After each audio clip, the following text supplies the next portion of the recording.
ನಮ್ಮ ಆನೇಕಲ್ ತಾಲೂಕಿನ ನಮ್ಮ ಶ್ರೀ ಶ್ರೀ ಶ್ರೀ ಶಕ್ತಿ ದೇವತೆ ಶ್ರೀ ಮದ್ದೂರಮ್ಮ ದೇವಿಯ ಜಾತ್ರಾ ಮಹೋತ್ಸವ ಇವತ್ತು ಶನಿವಾರ ಎಲ್ಲ 17 ಗ್ರಾಮದ ಕುರ್ಜಿಗಳು ಈಗಾಗಲೇ ಆಗಮಿಸ್ತಾ ಇದ್ದಾವೆ.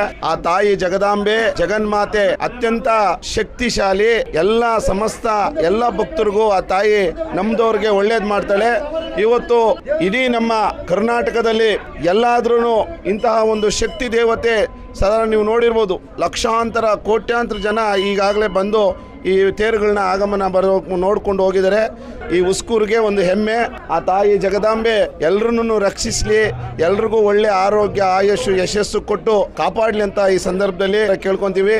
ಇದು ಒಂದು ಹೆಮ್ಮೆ ಅನಿಸುತ್ತೆ. ಕರ್ನಾಟಕದಲ್ಲಿ ಏಕೈಕ ದಲಿತ ಅರ್ಚಕರು ಅಂದರೆ ಇದು ನಮ್ಮ ಉಸ್ಕೂರು ಮದ್ದೂರಮ್ಮ ತಾಯಿ.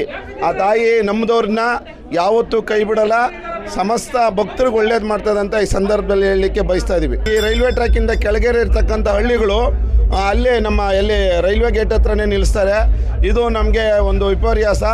ಕೇಂದ್ರ ಸರ್ಕಾರ ಇದನ್ನು ಎಚ್ಚೆತ್ಕೊಂಡು ಈಗ ನಮ್ಮ ಈ ನಮ್ಮ ಭಾಗದ ಲೋಕಸಭಾ ಸದಸ್ಯರು ಯಾರಿದ್ದಾರೆ ಮಂಜುನಾಥ್ ಸರ್ ಅವರು ಈ ಕೂಡಲೇ ಪರ್ಯಾಯ ವ್ಯವಸ್ಥೆಯನ್ನು ಮಾಡಿಕೊಡ್ಬೇಕಂತ ನಾನು ಈ ಸಂದರ್ಭದಲ್ಲಿ ಕೇಳಲಿಕ್ಕೆ ಬಯಸ್ತೀನಿ. ನಮ್ಮ ಬೆಂಗಳೂರು ಗ್ರಾಮಾಂತರ ಆನೇಕಲ್ ತಾಲೂಕಿನ ಹುಸ್ಕೂರು ಮದ್ದೂರಮ್ಮ ಜಾತ್ರೆ 2026ರಲ್ಲಿ 17 ಕುರ್ಜಿಗಳು ಬಂದಿತ್ತು. ನಾನು ಆದಷ್ಟು ಕವರ್ ಮಾಡೋಕ್ಕೆ ಪ್ರಯತ್ನ ಪಟ್ಟಿದ್ದೀನಿ. ಇದು ಇನ್ನಷ್ಟು ಬೆಳೀಲಿ, ಇನ್ನೂ ಅತಿ ಹೆಚ್ಚು ಕುರ್ಜಿಗಳಾಗಲಿ, ಎಲ್ಲ ಗ್ರಾಮಸ್ಥರು ಇನ್ನೂ ಭಾಗವಹಿಸಲಿ ಅಂತ ನಾನು ಕೇಳ್ಕೊತ ಈ ವಿಡಿಯೋನ ಮುಗಿಸ್ತಾ ಇದ್ದೀನಿ. ಈ ವಿಡಿಯೋ ನಿಮಗೆ ಇಷ್ಟ ಆಗಿದರೆ ಲೈಕ್ ಮಾಡಿ, ಶೇರ್ ಮಾಡಿ, ಕಮೆಂಟ್ಸ್ ಮಾಡಿ, ನಿಮ್ಮ ಅನಿಸಿಕೆನ ಹಂಚ್ಕೊಳ್ಳಿ ಅಂತ ಹೇಳ್ತಾ ಇದ್ದೀನಿ. ಧನ್ಯವಾದಗಳು. ಮತ್ತೆ ಮುಂದಿನ ವಿಡಿಯೋದಲ್ಲಿ ಸಿಗೋಣ.